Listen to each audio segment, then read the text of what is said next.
Hello, everyone. Good afternoon. Thanks for joining us in this session. It's a pleasure and honor to be with you in this Congress at SEMEAD. Hope you're enjoying the Congress, enjoying SEMEAD. I hope majorly that everyone else is also healthy and safe, especially in face of this pandemic that we are unfortunately experiencing. I'm Edson Barbeiro, I'm professor at FECAP, and I'm a leader of the Corporate Strategy and Stakeholder Management team.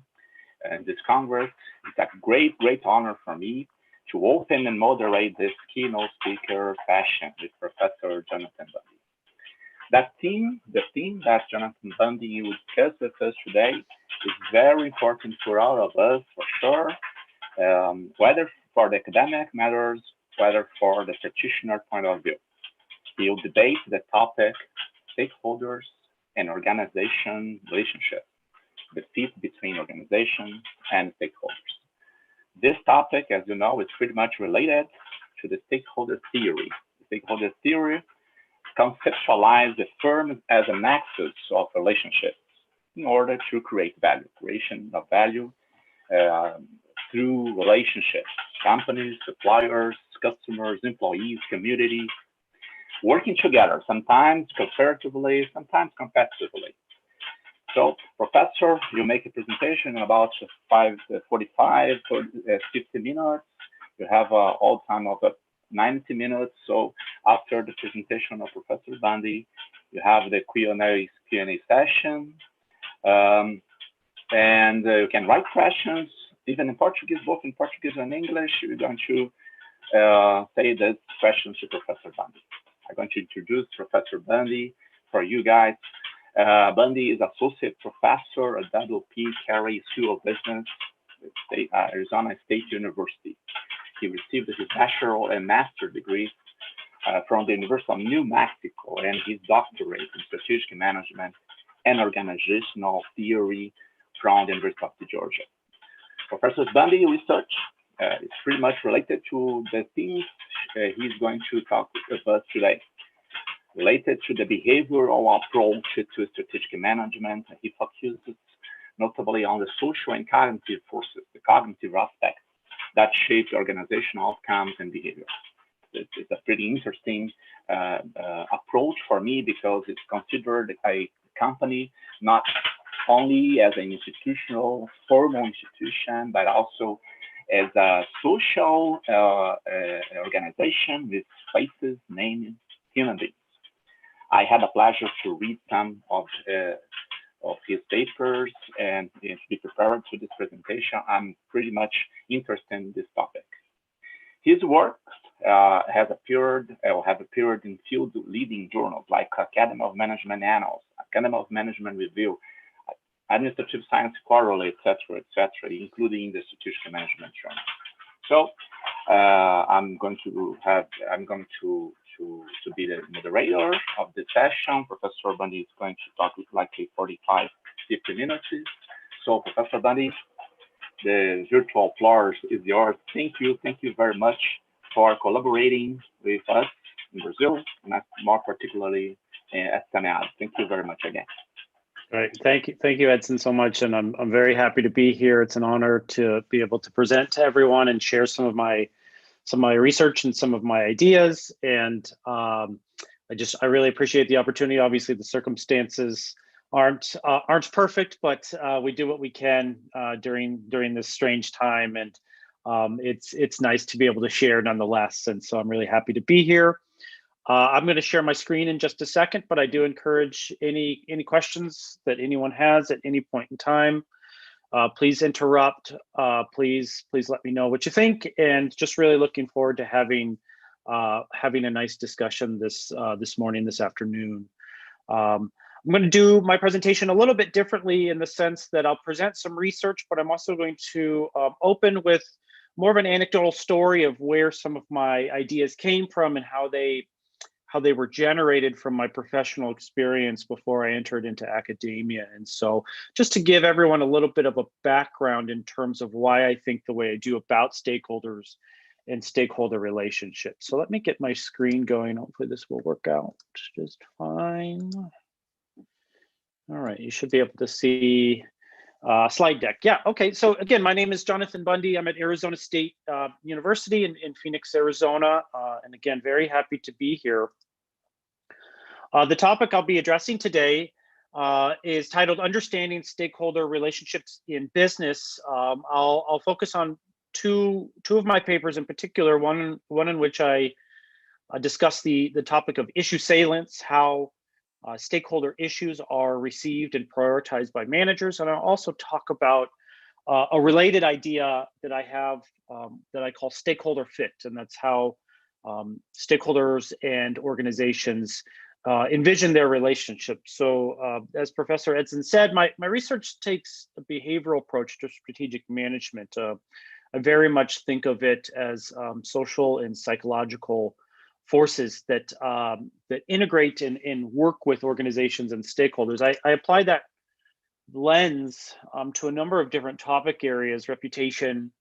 I do a lot of research on crisis and impression management, and of course, through this COVID era, that research is very relevant, I think, and is interesting to see it play out. I do some research on corporate governance as well, but my love and kind of where I focus a lot of my energy is on those stakeholder relationships. How do firms engage with stakeholders in ways that create positive value for both and positive value for society more broadly?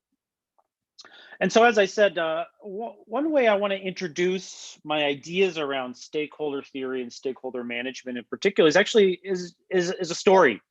A story about kind of who I am and where I come from and how that informed my research stream around stakeholders. So if you'll forgive me again, the non-traditional nature of this, I want to give you just a little bit of background and motivation on me. Before I entered academia, I had a profession like many of us, and mine was actually in economic development in the United States. Each city and county and region has our own economic development agencies where my principal job was to recruit new businesses to my city. My city was Rio Rancho, New Mexico, which is a suburb of Albuquerque. I'll give you a little details on the city in just a second. But essentially, my job was to businesses who may have wanted to locate there, to help them do that job. And through that profession, it was a quasi-governmental job. I kind of worked for the government, but I also kind of worked in private enterprise. And essentially my job was to connect the two, connect new businesses to the government resources that were available to them. And of course, as this kind of middleman or in-between person, I had this great curiosity regarding that relationship between firms and managers and their stakeholders. The specific stakeholder in this case would be the government, but we also worked with a number of other stakeholders as well in that job. And so just to give you a little bit of background, there's where Rio Rancho kind of is on the big map. New Mexico down there in kind of the bottom left is the state, and Rio Rancho is the city. I now live in Phoenix, which is just a little more left of the red dot.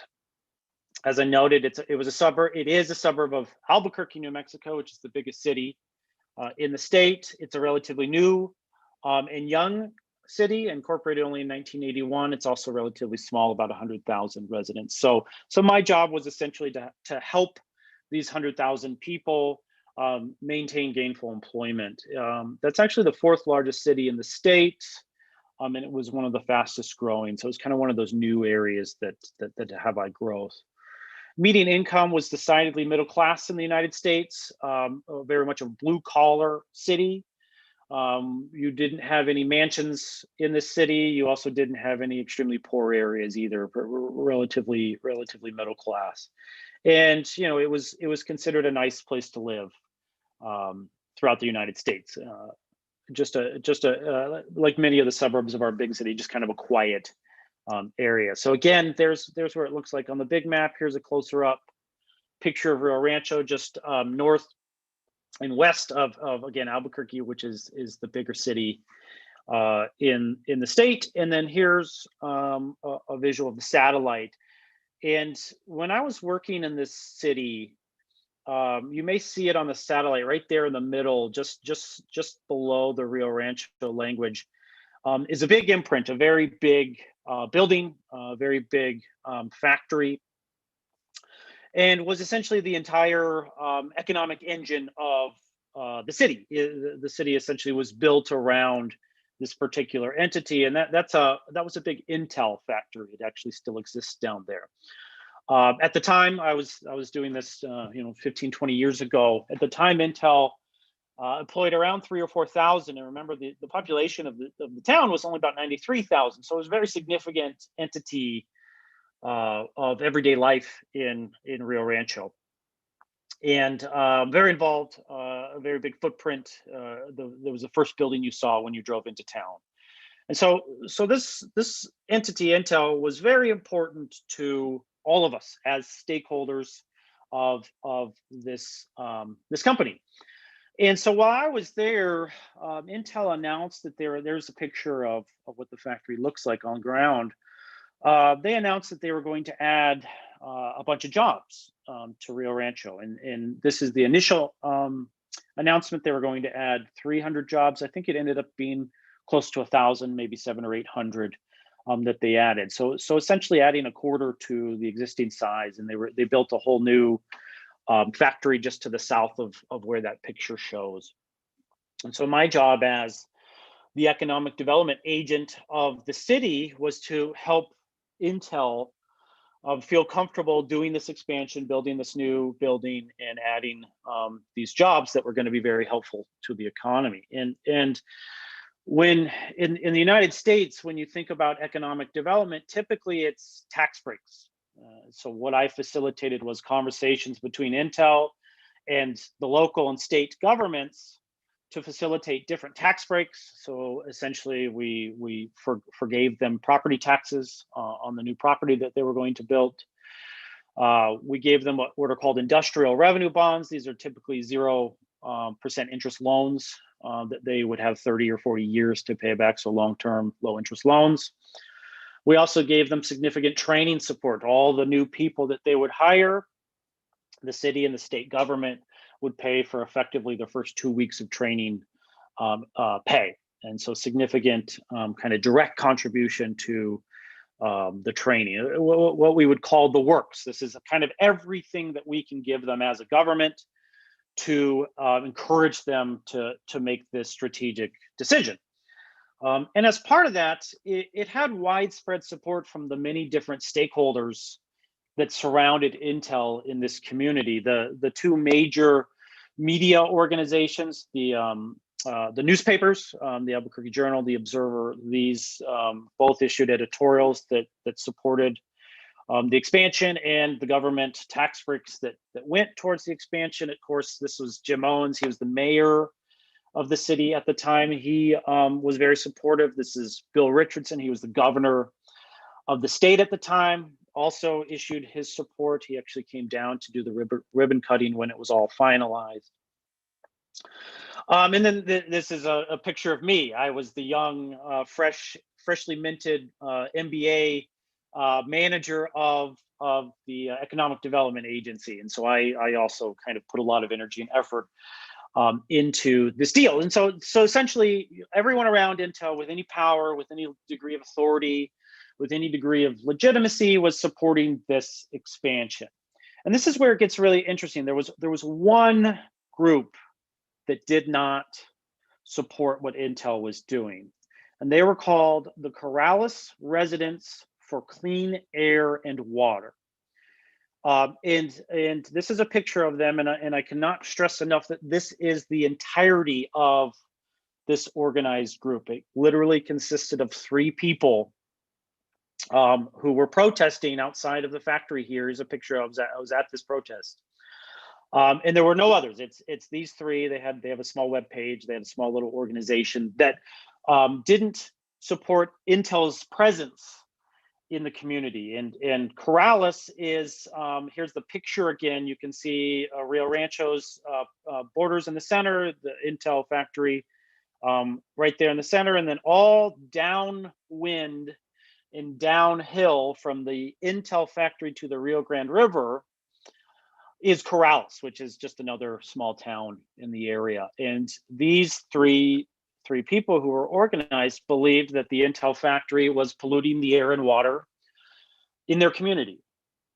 And so they were protesting, and essentially what they were protesting was that they wanted Intel to install state-of-the-art air and water mitigation systems, scrubbers, and things like that. They also wanted a multi-million-dollar, multi-phase study done on the emissions of this this factory. And of course, it's a high-tech factory making silicone computer chips, and so it's not, you know, known to be a great polluter or a great emitter of anything terribly negative for the environment. And so they were pretty up in arms, and they were pretty that you can see they came with data and with information to try to convince Intel. And so here's where it gets interesting. Intel completely conceded to their demands. They agreed to install all of these mitigation systems that were well above anything that was required of them by law. They agreed to this multi-million-dollar, multi-phase study. In fact, it delayed the expansion significantly. I think it was close to a year, 9 to 10 months. And so it was a decent hardship that Intel put on themselves to essentially satisfy three individuals. And of course, me as a newly minted MBA with a focus on finance and strategy at the time, this was very confusing to me. I couldn't quite understand. When I went to this protest, I laughed it off. I didn't take it seriously.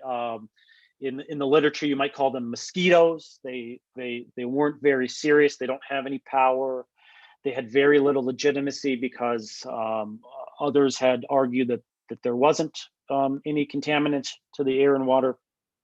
They had very little urgency because they had been protesting for 20 years, since the Intel factory was built in the 80s. And so I thought this was really interesting because, well, one, it delayed a bonus that I was going to receive for the expansion, so it directly hit my bottom line as a person involved in the deal.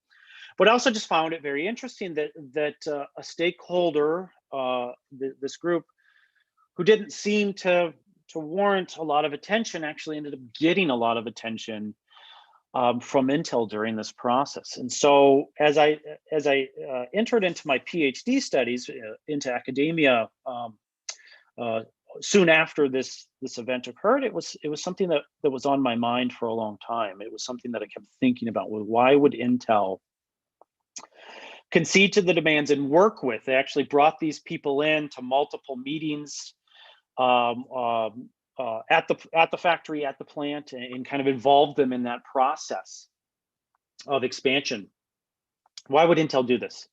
And so what I'll present to you today in terms of two of my research papers are attempts to answer that question of why, are attempts to kind of get at what's going on here and why would Intel do this. So the first is a paper that was published in Academy of Management Review in 2013. As I introduced, it focuses on the idea of issue salience. So how do stakeholder issues gain attention from businesses and from managers? So in the Intel case, how does this issue of the Corrales residents' concern for the air and water, how does that get on the radar of the managers at Intel?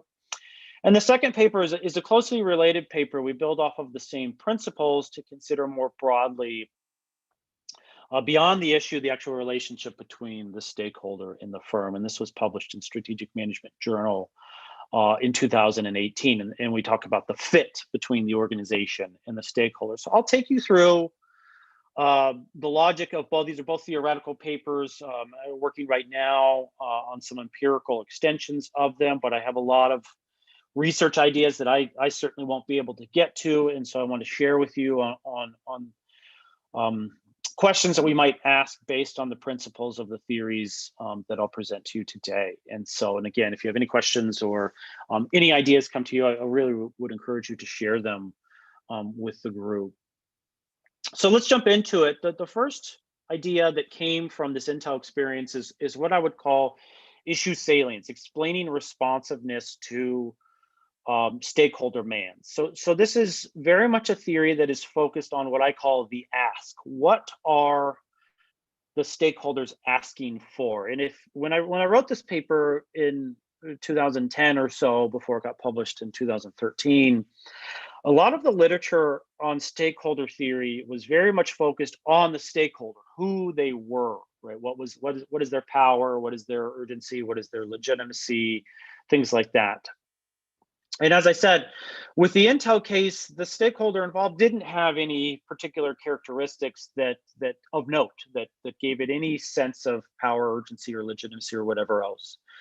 And so I had to think, well, maybe it had to do with what they were asking for. They were asking Intel to be a good steward of the community, and Intel ended up responding to that request. And so maybe that issue, the ask that was coming directly from the stakeholders, maybe that was what drove Intel to be responsive. And so we define issue salience as the degree to which a stakeholder issue resonates with and is prioritized by management. So it's an ask, it's an issue that kind of connects to the people who are making the decisions in the firm.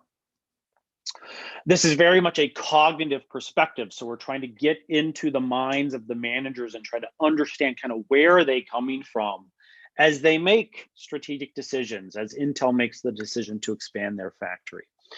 We believe that issue salience has two primary dimensions. One of those dimensions is what we would call expressive salience, and it appeals to the organization's identity. These are the issues that connect with us on kind of a personal level. They're consistent with our values. They speak to who we are and how we define ourselves.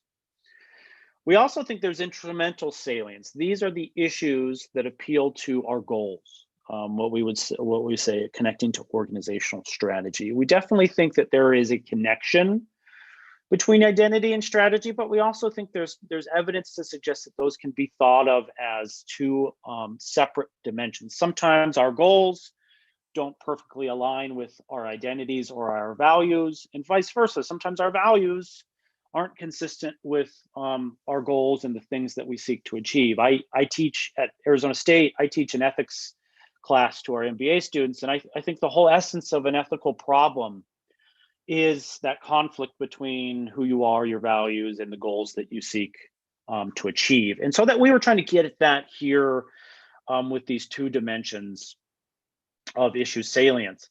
And so an issue is perceived according to these two dimensions. And when you think about how it's perceived by managers, it can be consistent with one or both dimensions. So maybe the issue does speak to both my identity and to my strategy. So it has kind of both expressive instrumental salience. Or maybe it's just to one. Maybe it's consistent with my identity, but not necessarily consistent with my strategy. It can be conflicting. Sometimes stakeholders ask firms for things that go against their values and their identity, or it goes against their strategy and their instrumental goals. And sometimes issues from stakeholders are just unrelated. It doesn't speak to their identity or their strategy. It's just kind of another thing that's in that external environmental sphere that they have to deal with, and they have to just kind of decide how they're going to prioritize that. And so if you take the two dimensions, the identity and the strategy dimension, and you put them against these three ways of being perceived, you get a 3x3 typology. And don't worry about trying to understand this. I'll walk you through it in just a second. But essentially, it gives us a way of understanding how issues resonate with managers. So for example, in the case of Intel, we don't think that what the Corrales residents group was asking them really relates to their strategy. It whether they responded or not probably didn't influence their goals in any significant way. But we do think it was very relevant to their identity. Again,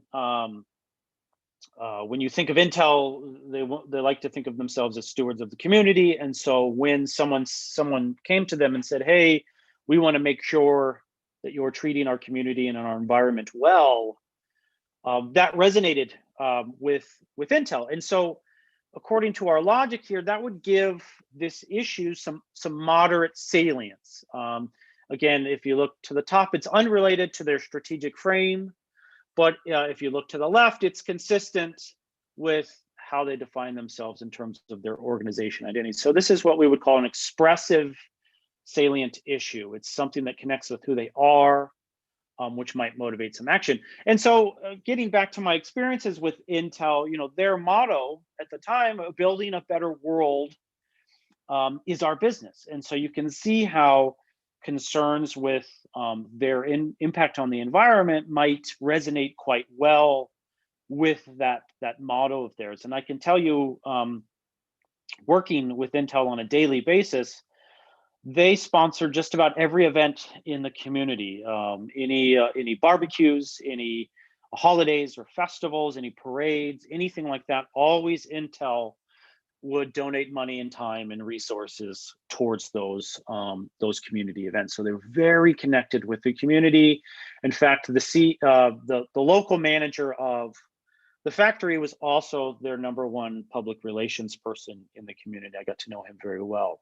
And so it was very much a part of who they are and who they were at the time. And so we believe that when those even low power protesters came to Intel and said, we want you to think about this and we want you to do something about it, even though it, again, it wasn't going to affect Intel either way if they said no, because none of the other stakeholders around them really cared or supported this issue. It wasn't going to show up on the news as a negative mark against them. So it was, we think at least, completely unrelated to their strategic direction of the firm, right? It didn't impact, in fact, if anything, it negatively impacted their strategy because it took resources and time to address the issue. But we do think that it spoke quite strongly to their identity, who they are, how they define themselves. And in fact, in kind of post-event interviews that I did with the managers there, that's exactly what they told me. I showed you a picture of 3 of the protesters, and in fact, the manager of the factory lived 3 houses away from the primary protester in that group. And so and he said, I couldn't imagine sending my kids to school with her kids or seeing her at the grocery store after telling her no on that issue. It was something that was very relevant to him and how he defined himself and how he defined Intel's role in the community. And so if you think about issue salience in action, so this protest connects with Intel and with the managers at Intel, with their identities and how they define themselves. The degree of perceived salience, we think, in turn determines how firms act towards stakeholders. So again, returning to the 3x3 here, for Intel, this issue again was unrelated to their strategic frame. It was very consistent with their identity. We call this an expressive opportunity and would likely result in symbolic accommodative action. We call it symbolic because Intel probably could have done more. Like I said, they did a multi-million-dollar study, so it wasn't insubstantial, but they're a multi-billion-dollar firm. And so in the end, it was a small blip, and they didn't go outside of the local community or factory to do these things at their other factories where there weren't as many protests. And so we think it was kind of more of a symbolic gesture of appeasement, right? They did these things to make these people happy, to kind of solidify their identity within that community, and move forward. We think that if you move left when there's truly consistent or conflicting issues for both the strategy and the identity of the organization, you'll get much more substantive types of responses.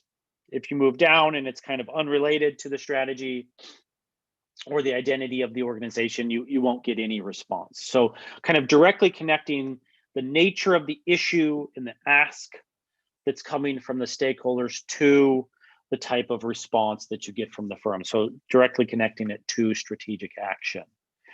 And so there's a number of outstanding questions that come from this original theory. And again, I actually went back, like I said, to the Intel factories. I kind of explained my theory to them. And they generally agreed with kind of where we were getting at in terms of our explanation for why they decided to respond. But there was a number of questions that were kind of left outstanding. In particular, I think the most important question is how or why are issues perceived as consistent, conflicting, or unrelated? So for example, the Corrales residents, when they came to the Intel factory to protest, is it something that they said that connected it to the identity of Intel? Was it the way that the issue was framed? They were a very friendly group of protesters, right? They didn't come with a very conflictual type attitude. They very much came and said, we want to talk with you, we want to work with you. So maybe it was the way they framed themselves to Intel, or maybe it was just the issue in general. Any issue that dealt with Intel's presence in the community would have been perceived as consistent with their identity. So I think these are important questions, and it's not just for the firm. How does the firm understand how issues relate to them? It's also from a stakeholder perspective. How can stakeholders position their issues to be perceived as consistent with the firm, either the firm's strategy or the firm's identity? This is obviously important if you think of social movements and if you think of success from protesters' standpoint, right? Instead of standing out there and kind of antagonizing the business, our theory would suggest that if you were able to position yourself to be seen as consistent with the aims and identity of the organization, you might have more success. And so it does speak to, I think, any stakeholder that's essentially asking something of the business. When we connect issue salience to action, I think it's important to consider how these actions, what they actually look like in practice. So one of the actions that we talk about in the paper is this idea of negotiation. If you have an issue that's consistent with your strategy, but maybe inconsistent with your identity, how do you negotiate through that issue and figure out how to be responsive as an organization? How do you sacrifice your strategy to reaffirm your identity? Do you sacrifice your identity in the pursuit of your strategy? Do you maybe make changes or shifts or small adjustments to one or both to be able to be responsive? So I think these things would be really important, right? How do firms deal with those trickier issues that don't quite fit or match nicely to the elements of the organization?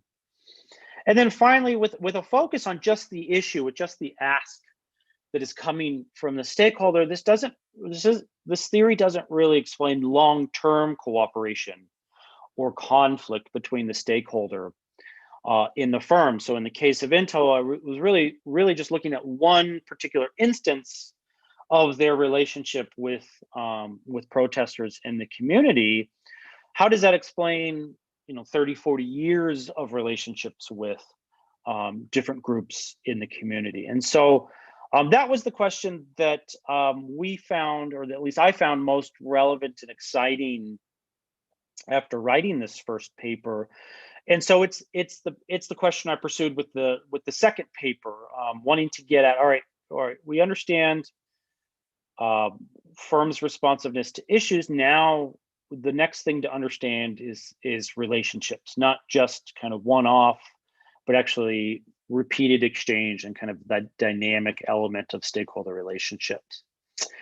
And for this one, I actually was a really fun paper to write because it very much draws on principles from strategy, principles from organization theory, but also principles from social psychology and from organizational behavior. My co-author on this one, two co-authors, and we all come from very different places. I'm a stakeholder person. The second author on this is very much a social psychologist who focuses on person-environment fit, which is a well-known theory at the micro level. And then our third co-author is someone who studies alliances. So rather than stakeholder relationships, he studies firms' relationships with other firms, kind of cooperative and competitive type relationships. And so we kind of combined all three of our perspectives to come up with this theory that we call organization-stakeholder fit. And the essence of the theory is that it goes beyond the issue to explain long-term cooperative relationships between stakeholders and firms. We define fit as the compatibility that exists between an organization and its stakeholder when their characteristics are well matched. So just like a puzzle piece that you fit into a puzzle, the idea is that the stakeholder and the organization, they just fit together well. And when you fit together well, just like in relationships between individuals, so your relationships with your colleagues and with your families, they work better, they're more cooperative when your characteristics are well matched, when you have nice fit with each other. So it's very much extending those ideas from this person environment, this very individual level theory on relationships to organizational relationships between firms and stakeholders. So we very much applied key principles from psychology to bring them to the macro level. The characteristics that are matched are very similar to the characteristics from the previous paper. One we defined as values congruence. This is the fit between the organization and the stakeholders' values. So again, their identity, the things that are relevant to them in terms of how they define themselves. You might think of this as ethics as well, the things that they prioritize in their lives as organizations.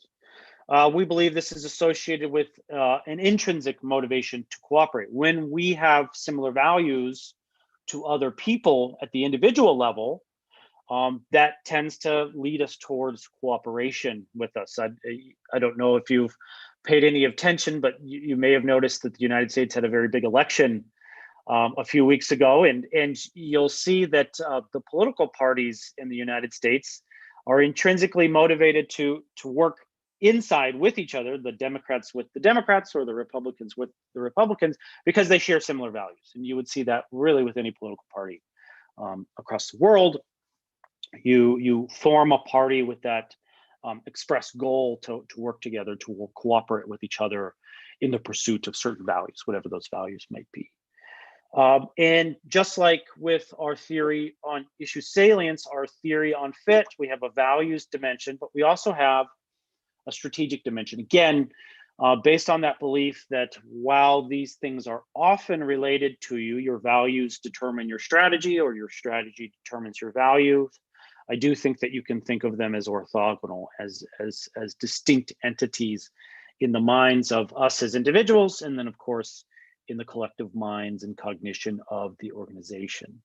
So strategic complementarity speaks to the strategic needs and resources and how well they fit together between that stakeholder and that organization. So of course, just as values might fit, we think that goals and resources might fit as well. And of course, think of the natural relationship between an employee and an organization. There's a lot of strategic complementarity, typically between that stakeholder and the organization. The employee wants a job and wants to contribute and be compensated in return. And of course, the organization needs some work done and is willing to pay for that work to be done. So there's a nice fit between the normal relationship between employees in businesses. And so we believe that this is associated with more of an extrinsic motivation to cooperate. So we have both intrinsic motivation to cooperate based on values,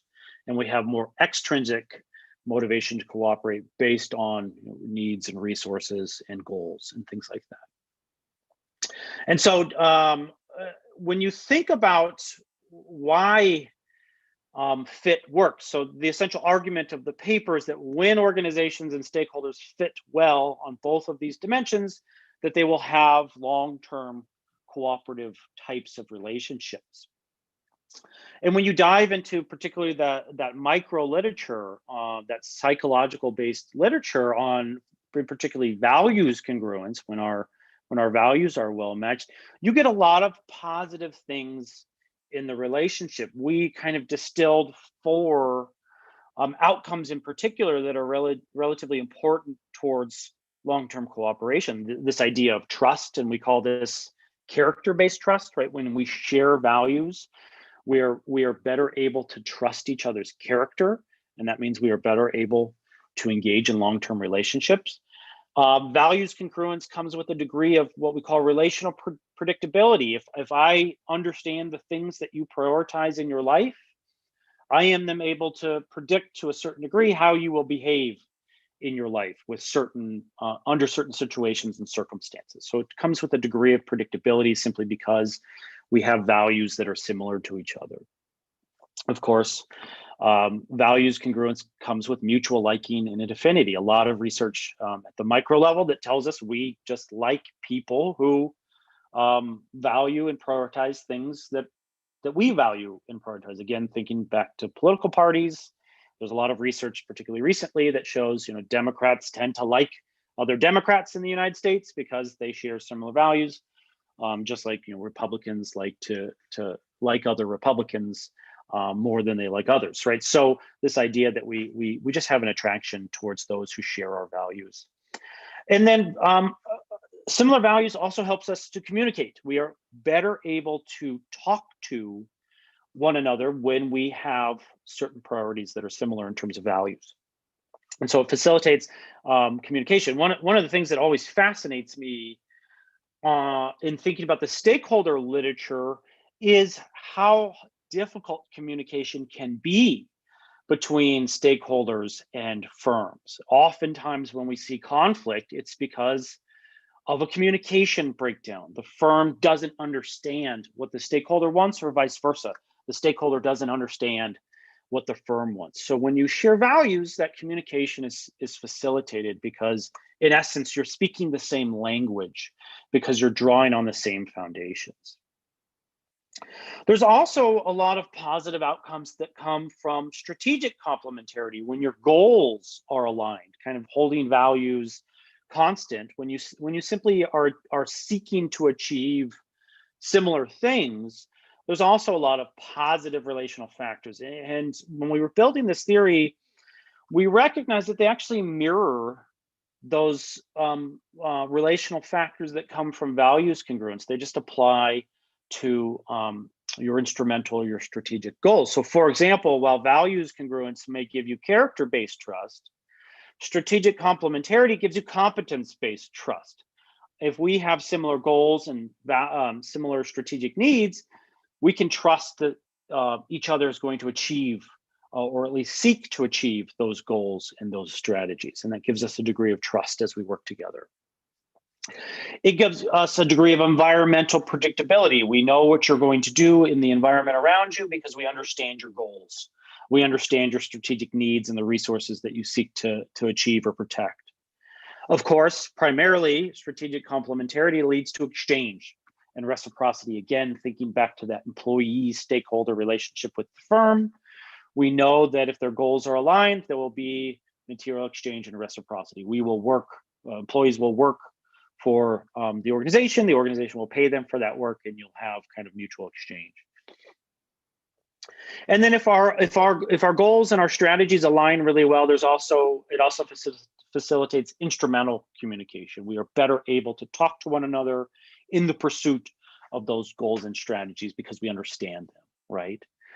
And so the essence here is that when you have high fit between both your values and your strategy, you get all of these really positive things that facilitate cooperation: trust, predictability, affinity, and reciprocity, and better forms of communication, both on these instrumental dimensions and on these kind of values-based dimensions. And that in turn facilitates cooperation. Just like with our theory of issue salience, we expect that sometimes these things aren't aligned. Either the firm and the stakeholder don't have any similarity on values or strategy, right? So they have a conflicting type relationship. Their values are opposed and their strategies are opposed to one another. You might think of the example we use in the paper is organizations like Greenpeace or PETA, these organizations that are very much against the exploitation of natural resources, and firms that very much organized around the exploitation. So timber or logging companies in the case of Greenpeace, or of course poultry or animal production companies in the case of PETA. They're probably never going to have cooperative environment or relationships because their values and their strategies are just diametrically opposed to each other. They just can't find any degree of fit. And so we would expect long-term conflict in those relationships. We think that a lot of relationships are maybe one-sided. Maybe you have strategic complementarity, even though your values don't align very well. So you'll work together because you can achieve your goals, even though you don't really like the other party, or vice versa. You may have a lot of values congruence, but your strategies don't quite fit. So you're kind of talking about the same things in terms of values, but maybe you want to achieve them in different ways. And so if you put those together, you get, again, a nice, I'm all about typologies in my research. If you go look at some of my published work, I think it's a great way of communicating theory.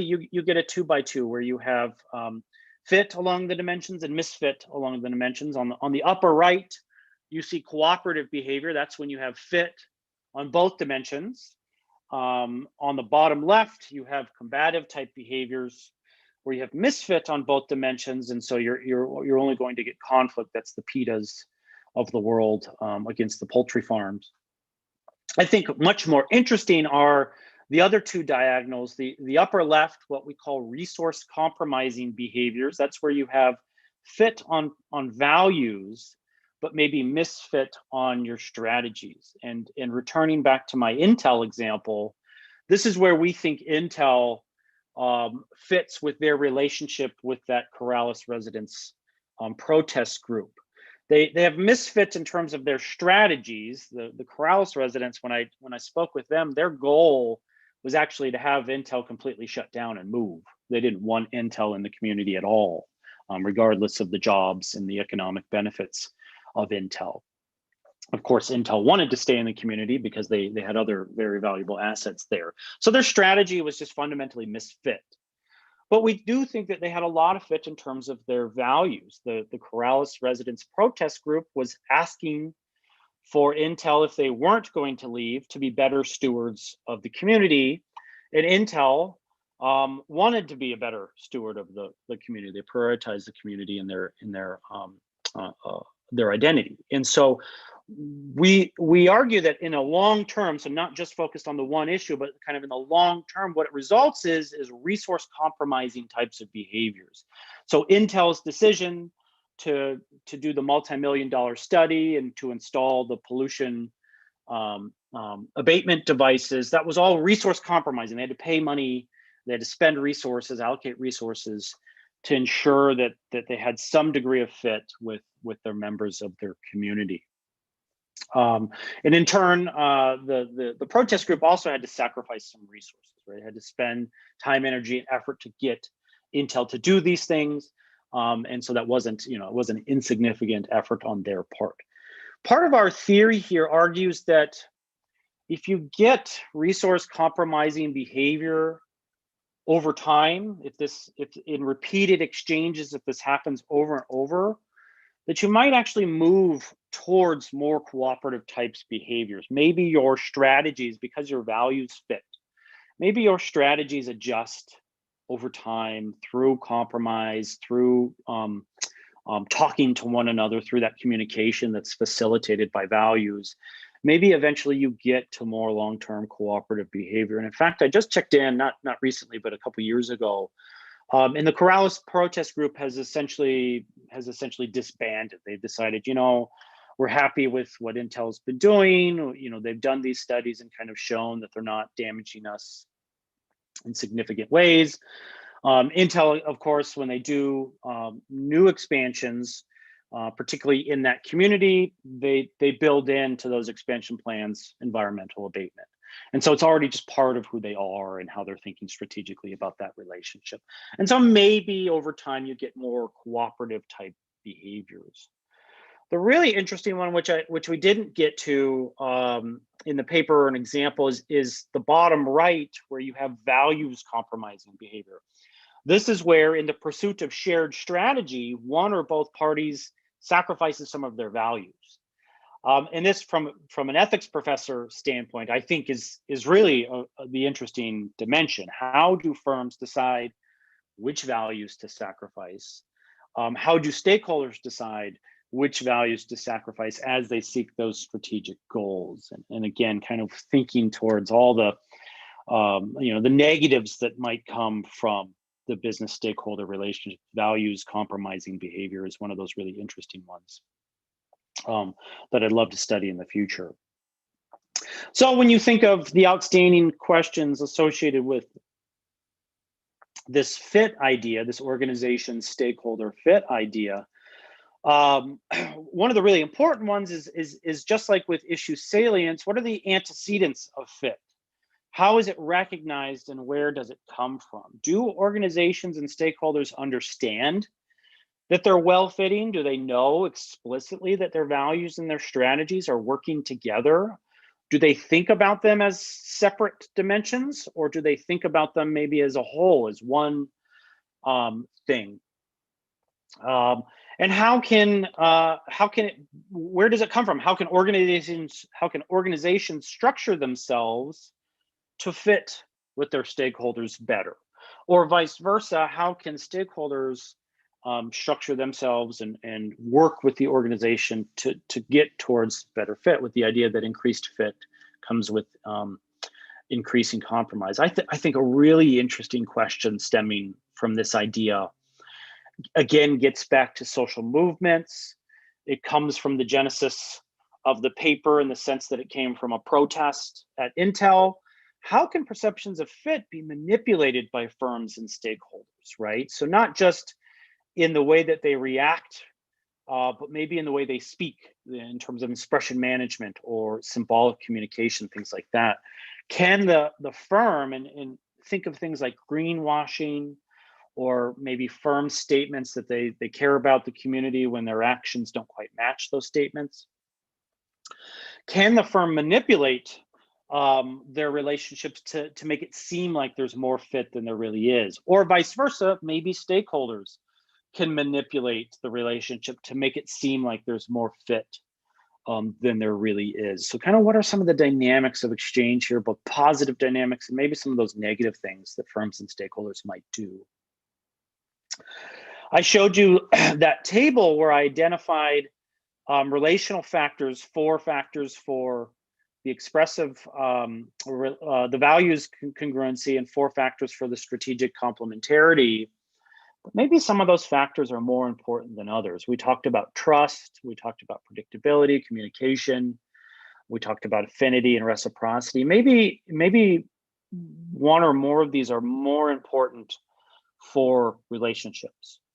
For example, at the organizational behavior level, and in that literature, they put a premium on trust. Right? Trust is kind of one of the primary elements of relationships when you think about relationships between individuals. And so trust is probably very important at the organizational level as well. As I noted, I think communication, especially when you think about stakeholder theory and stakeholder relationships, communication is a really important factor. When you communicate well with each other, typically you can work together well. You can get towards cooperation, or at least compromise. And this is where I think politics, particularly in the United States, is very relevant. We don't seem able to communicate with each other in that environment, and that's why our Congress and our legislators are in perpetual stalemate. They just don't seem to be able to talk to one another and find those ways of compromise. And so I think that's really important when we think about organization and stakeholder relationships as well. And then what do compromising behaviors look like? In the case of Intel, we saw that they engaged in expenditures that were designed to kind of placate or at least work with these protesters. The protesters weren't entirely convinced, but maybe convinced enough to go home and not continue to protest. What are other types of compromising behaviors? Is it all about resource expenditures? Could it be other commitments to different initiatives, maybe? And how does that values or strategic shift happen over time? If they're compromising with one another, then likely their values or their goals are changing slightly over time. And then how does that change? How does that dynamic interface work over time? I think these would be really important things to consider and to look at empirically, qualitatively, quantitatively, kind of think about what these relationships change over time. So, and how is, this is really important, particularly as we think about the disruptions that we're currently facing through COVID and through other issues. How is fit disrupted? If you have a nice fitting relationships with stakeholders, how does maybe that break apart? How has it changed? How has it ended? I've been reading a lot of stories of companies who have long-term commitments to employees, who have never engaged in layoffs or job cutting or furloughs, that are now forced because of COVID to do these kinds of things.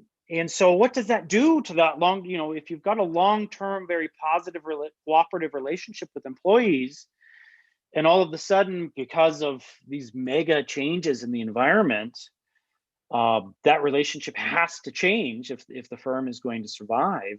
What does that do long term? When COVID is over, do we achieve fit again, or does kind of getting back to that tight relationship take new effort? Do goals change? Do values change? So I think this is particularly the current environment, and as we move forward, these are going to be important questions, because I personally believe that kind of there is no getting back to normal. I think we're going to have a new normal that's going to be at least somewhat different from the way the current is. And I don't know about everyone here, but I'm teaching remotely for all my classes, and I think at universities in the States, we're having discussions of whether or not this is going to be a permanent way of learning, or are we going to go back into the classroom and kind of the way it was,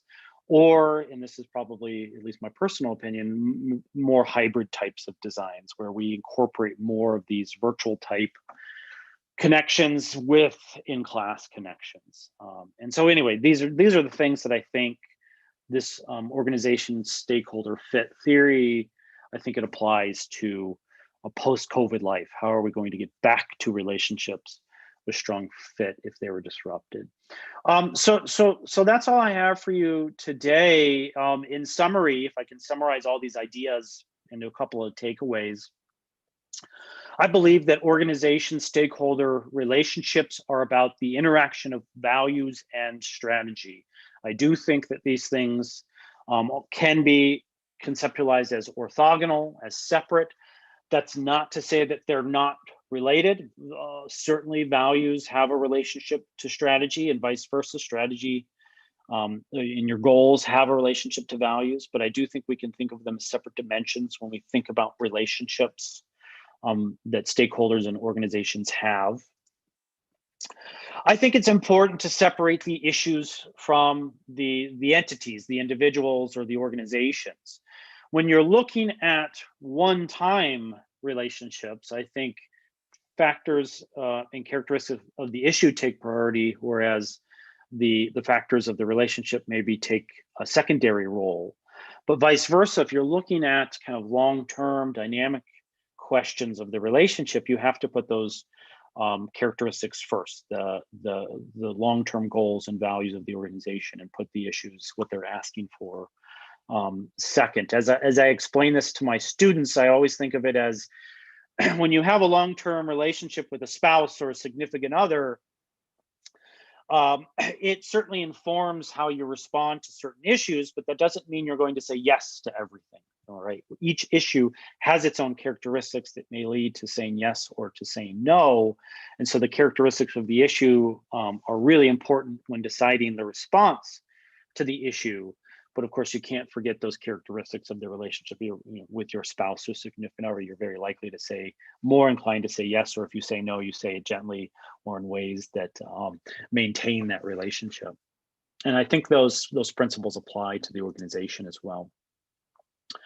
And overall, when I think about stakeholder relationships, I think any goal is from moving from combative to compromising to cooperative types of relationship. In the end, cooperative, I think, creates the most value. I'm a big proponent of the fundamentals of stakeholder theory, that long-term cooperative relationships create value for the stakeholder and create value for the firm more than long-term combative relationships or long-term relationships built only on compromise that don't quite get to that level of cooperation that's, I think, required.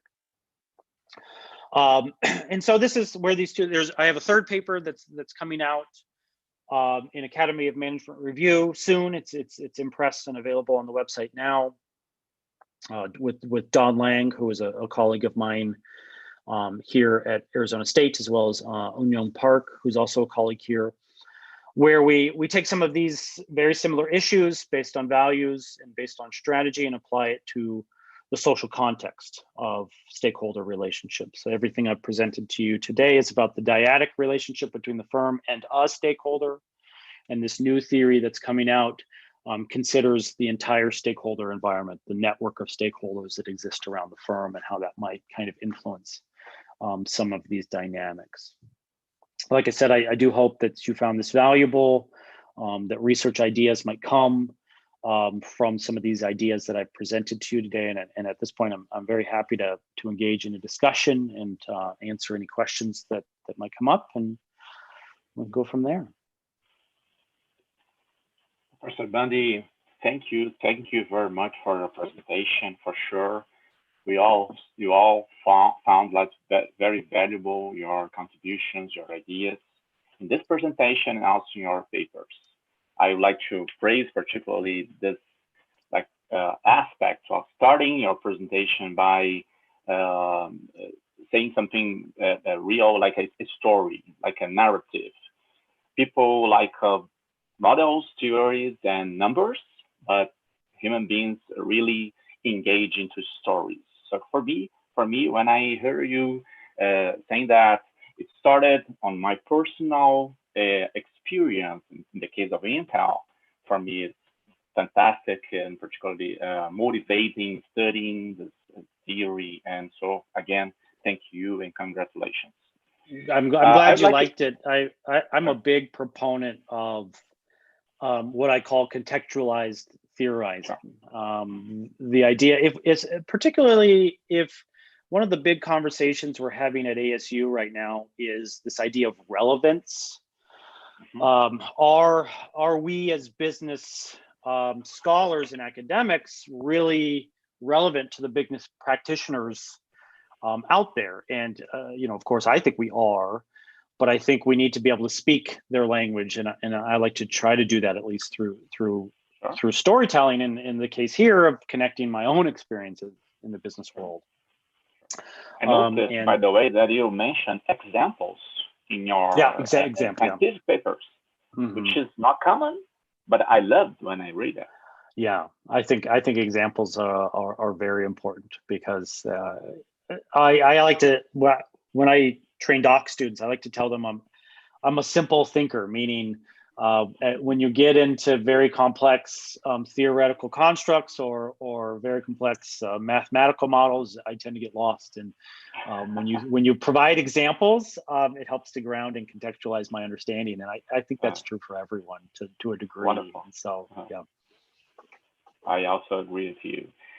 So I'd like to encourage the audience to make questions. We are now in our Q&A session. So we have like more 25 or 30 minutes. So people, please send your question, your Q&A part in the Zoom application. You are waiting for your questions. Meanwhile, if just in order to take advantage of this time, Professor, I'd like to ask you a question, just in order to enrich the discussion and maybe germane topic. For sure, you mentioned like that's collaborative way of thinking, acting. At the end of your presentation, you summarize like transforming the behavior from combative to compromising to cooperative. But in reality, there is another construct that's pretty important. That is power. Power is a concept very originated in sociology. For example, Max Weber, everyone here knows about it. And power is related to values because people more individualistic, for example, maybe use their or her, his values more than collaborative people with values of cooperative values. And also power is related to strategic matters because related to market power, when I use power, I can like negotiate better and things like that, for, at least in the firm classical economic level. My point is how power, especially imbalance the relationship in power, like one stakeholder much power and another one. The Intel example is one related to Corral's community. How power can be inserted in your theory? Yeah, I think it's a great question, and I see a question in the chat that's very much in the same spirit of this imbalance of power in these relationships. I can say that, and it's why I like the Intel example so much, even though it's a very small kind of in the big picture of the world. Sure. A very small example, but to me, I think it was so striking precisely because of the power imbalance, the idea that a very small protest group consisting of literally 3 people, at least at the time, was able to get Intel, and one of the biggest companies in the world, to do something. And again, I think Intel, when you look at what they did relative to their asset base, it was very small, but it was still spending millions of dollars in a local community. And in fact, they partnered with the University of New Mexico to do that study. So even the study itself was a way of contributing back to the community beyond simply doing the study. And so I think I can say, at least from the start of my thinking here, that was what was so fascinating, was a stakeholder that lacks any power should not have been able to have achieved any goals. They should have, and me as the economic development manager of the city, I was ready to kind of dismiss these protesters. And when Intel actually, they called me into their planning meeting, and I thought it was a planning meeting to finalize the expansion. And in fact, the whole meeting was dedicated towards how do we respond to these protesters. And it shook me to my core because I just, all of my MBA training did not, and all my training, my degree before an MBA was in political science and politics. None of it prepared me for this response. And so I think that power is really important. I think that, yes, the more powerful the stakeholder is, I'm gonna go back a bunch of slides here. The more powerful a stakeholder is, I think naturally gives it some salience. If I'm a very powerful stakeholder asking for something, there's more, it's just more likely that whatever I'm asking will be either consistent or conflicting with my frame, or consistent or conflicting with my identity, because I think we are likely to identify with more salient, or more powerful entities around us. So I think power, at a very minimum, has a moderating type relationship here, in the sense that it's going to enhance the possibility that you'll get to salient. I doubt you're going to think of a high powerful stakeholder as completely unrelated to either your strategy or your your identity. So in that bottom right corner, I think, power just automatically kind of gives you a boost in the typology. But again, I think what's really interesting is that, at least in the Intel case, and I think there's a lot of cases out there like that, kind of working with businesses on a more local level, where power doesn't really explain anything, right? Power doesn't really have much of an explanation. Now, maybe things related to power do. Maybe this happened right before 2008 in the kind of global financial crisis. And so Intel maybe had more disposable resources at the time, what you might call slack, or the ability to be responsive. And if it had happened a few years later during the recessions, maybe Intel couldn't have been as responsive. Maybe they would have been a little more resistant to spending any money or doing anything. So power, resource availability, external conditions, things like that might certainly have an impact on the long-term salience. And then where I think really, Edison, you sent this to me in advance, and I've been thinking about it because it's such a good question. I think it has a really important impact on this one. How are issues perceived? And then how can firms or stakeholders manipulate the degree of salience? And it also has, I had similar questions like this related to the long-term fit as well. How can power manipulate long-term fit perceptions?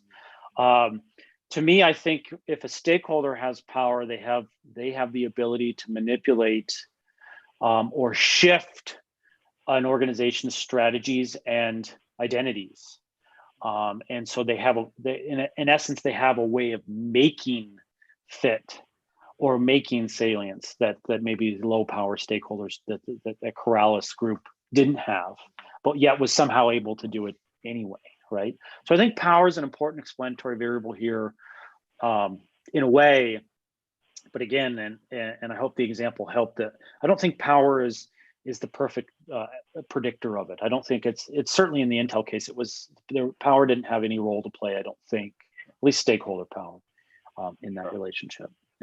Yeah, wonderful. It's a good topic for maybe. It's great, and of course, the 2013 paper, the issue salience paper here, it was motivated very heavily by Mitchell, Egel, and Wood's stakeholder salience paper, where they identified power as kind of one of those critical characteristics of stakeholders to get what they want. And so, yeah, I didn't want to disregard power, but again, I think the goal of the paper was to kind of explain beyond that particular characteristic. Maybe one way to think about it, I'm just thinking aloud, is there's the stakeholder and the issue. Your paper clearly separate the issue from the stakeholder, the entity. Right. And according to Mitchell and other literature, a stakeholder has power. It's a property of the stakeholder.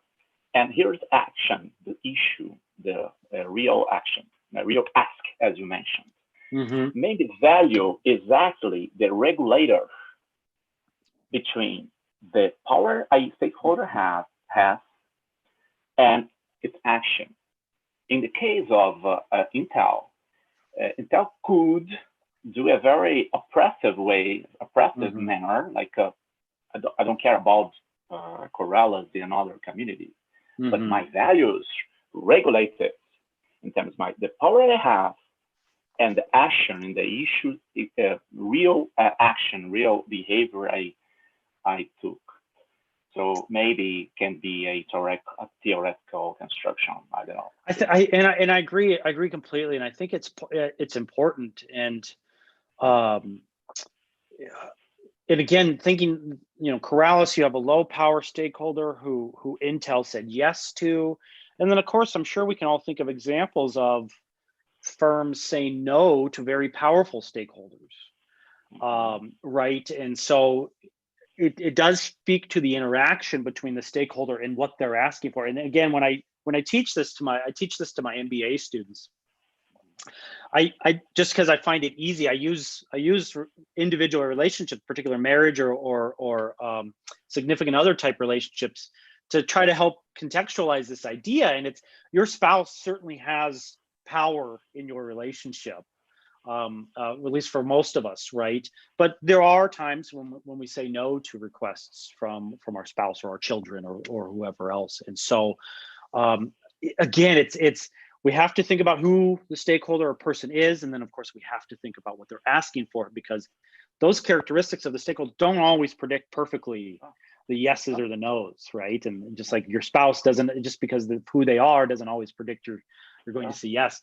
And so power, you're right, has a role to play here. Just like, you know, legitimacy of the request, just like the urgency of the request, those other things that are important environmental and contextual factors absolutely have a part to play here. And again, I think, you know, if I were going to sit down and do an empirical study today, it would be around this idea that's on the slide here, that how do stakeholders use power, or how do firms use their power to kind of make an issue more or less salient, to be able to get to the answer that they want, to be able to say yes or no if that's what they kind of want to say. I think that'd be really, you know, I don't know how to get at it, at least from a big quantitative, but to me, qualitative studies would be perfect for those kinds of questions. Yeah, getting inside organizations and kind of looking at how these dynamics unfold. Yeah, I agree. Professor, I have another question. We have another ask here, another question. By the way, I would like to mention that Viviane Pisano also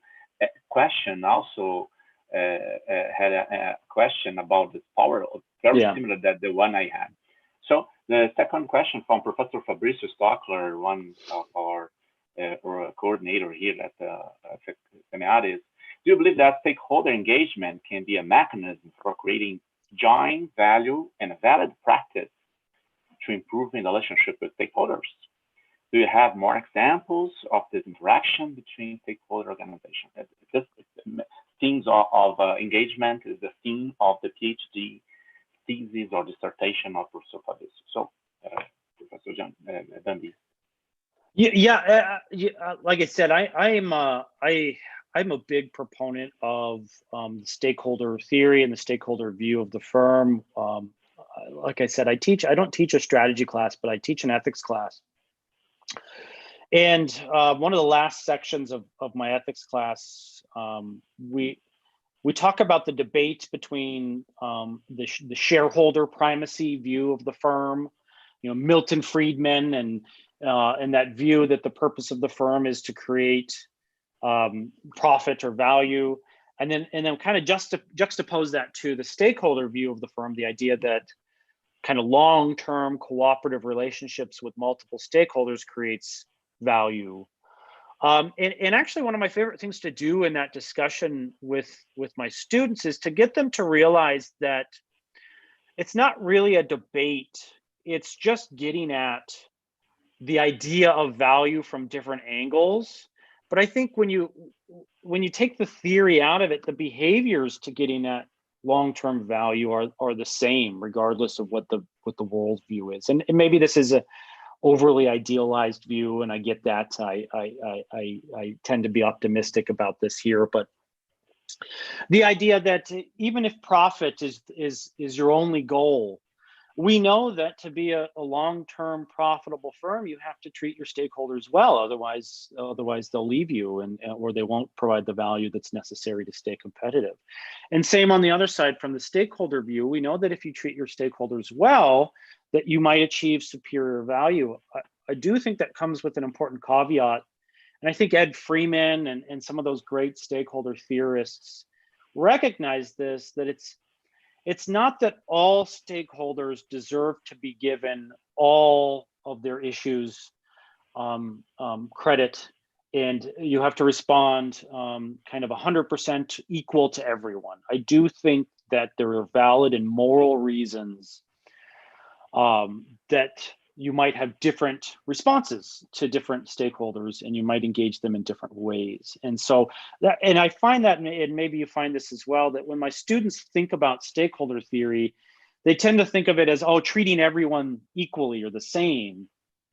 And I say, you know, even from an ethical or moral standpoint, I don't think stakeholder theory says that. I think it says something like that these two theories tend to capture is that there are very valid, justifiable, and moral reasons to kind of consider the salience and the fit of different stakeholders and calculate that into your response. And it's both from a values-based perspective and also an instrumental or moral perspective. And so sometimes I think if I go to one of my visuals here on this 2x2, I think sometimes combative behaviors do make sense when the values of the stakeholder are just not consistent with the firm, and when what they're asking for is completely inconsistent. I think you have no choice but essentially to have a conflictual type relationship. Again, thinking to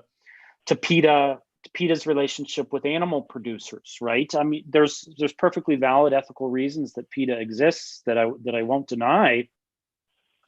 But there's also, you know, perfectly valid and ethical reasons that meat producers exist, and if they're doing it in a humane and nice way, or a nice as you can way, I guess, you'll never get to a values. You'll never get to that fit, right? PETA wants these organizations to go away. They want no more consumption of animals, right? And so you'll always have combative. But I do think that when you take these into consideration, when you kind of break it down, maybe that combative relationship doesn't have to be completely hostile, right? It can be like a positive combative type relationship. And this is where, like, my examples from politics, I think play out particularly well, right? It's perfectly fine if different political parties have combative relationships. In fact, if you think of principles of pluralistic democracy, they should have a degree of combativeness in their relationship in terms of their values and their strategy. But that doesn't necessarily mean it's a hostile. You can still have civil conversations. You can still have productive dialogue that, you know, that might lead to on the figure here moving up or moving right, where you have some degree of compromise. And so, yes, I do. I think all of these ideas lead to, in my papers, you know, organizational performance is not a DV. Stakeholder performance, however they might measure value, is not a DV, but there's an implicit assumption that when you get to cooperative behavior, when you get to issues in which you can find a joint compromise, I think you do get value. I think value and performance are natural outcomes of these ideas. Yeah, I completely agree.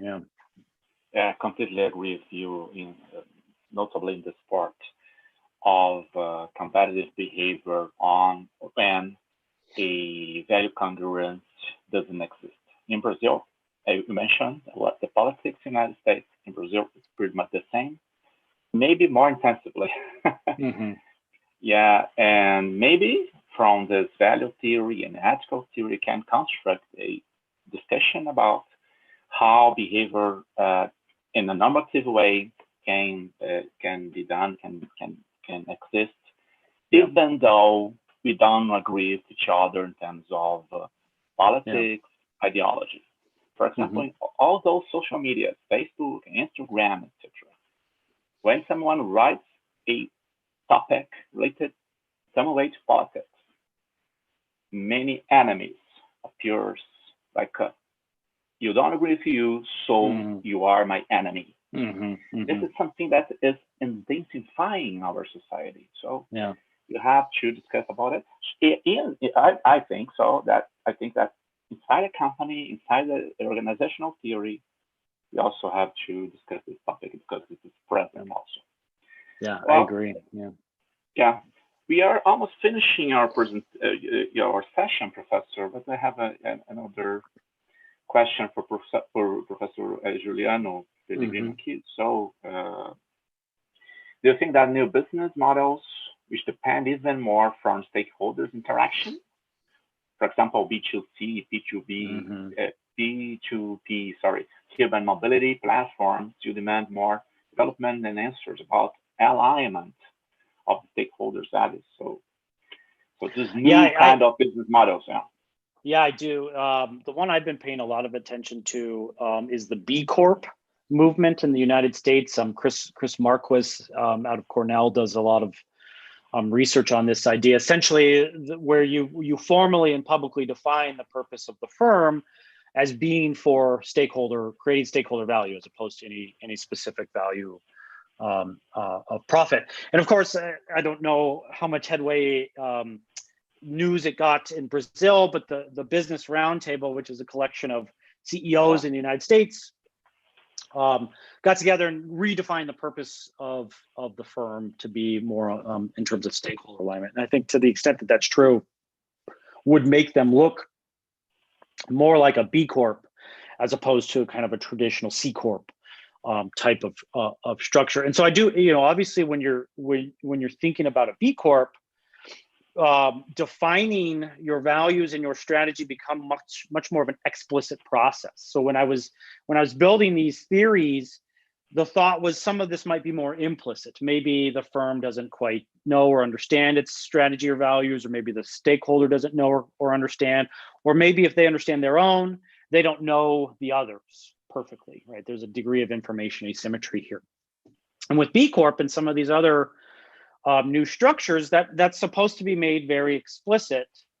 So you're supposed to reduce the information asymmetries here. So a stakeholder should be able to completely understand what the firm's strategy and values are and how it views the stakeholder strategy and values. And so I think it would change, because it would make part of the idea of writing these theories was that just putting them on paper, just getting the principles kind of defined would be a contribution towards making better relationships, right? That if we know what the moving pieces are, we might be able to improve the way we work together. And so I think any value that might come from some of these new structures would come from making those very explicit in the relationship.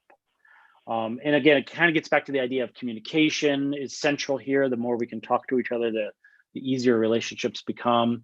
I think, and I haven't thought deeply about this, but when we get into more distributive types of organizational stakeholder relations, so like the gig economy or like Uber, and when we think about these people as independent contractors being our primary interaction with the business itself, with the business kind of being more distributed and a lot less well defined, it does change, because if I have a bad interaction with one Uber driver as a customer stakeholder, that defines the relationship in my mind. It's not my relationship with Uber corporate or whatever. And so I think that's certainly and this is what I found fascinating about these business models is, how does the firm maintain consistency in its values and in its strategy throughout the distributed network of people in the system? When you have command and control type structures, as you do like Intel, for example, that task is obviously much easier because everyone reports to a higher level. But when you have independent contractors who are essentially the face of the organization, that command and control structure goes away. In fact, I would argue that most of the Uber drivers have a very different strategy and values system than the corporate itself, and so really it adds a degree of complication to it. And so I thought, Giuliano, I think that's a great question, because I think there's a lot of opportunity here to think about stakeholder theory as it applies to these new businesses. Wonderful. Professor Bundy, I'd like once more to say thank you very much. Thank you very much for your contributions theoretically, and for us, this seminar, this session. For me, it was a pleasure learning time when I read your papers and now in your presentation. Thank you very much for your contribution to us. I hope in a very near future we can have a personal conversation, face-to-face conversation. Yeah, maybe when you come to Brazil. Yeah. So thank you very much. If you want to say some final words, please feel free. Edson, thank you for organizing those. Those are wonderful questions that you sent and got me really thinking deeply about this topic. And thank you for the opportunity and the invitation. And everyone in the conference. It was, the pleasure was all mine. I enjoyed it. Sure. Thank you. And you have value congruence, by the way. Yeah. So I'm finishing the session. I'd like to also say thank you for that the audience, all those researchers that are attending the session, and the people that are supporting us, Juliano, Paula, everyone else. So thank you very much. Have a nice afternoon. Have a nice Congress. So thank you very much for all.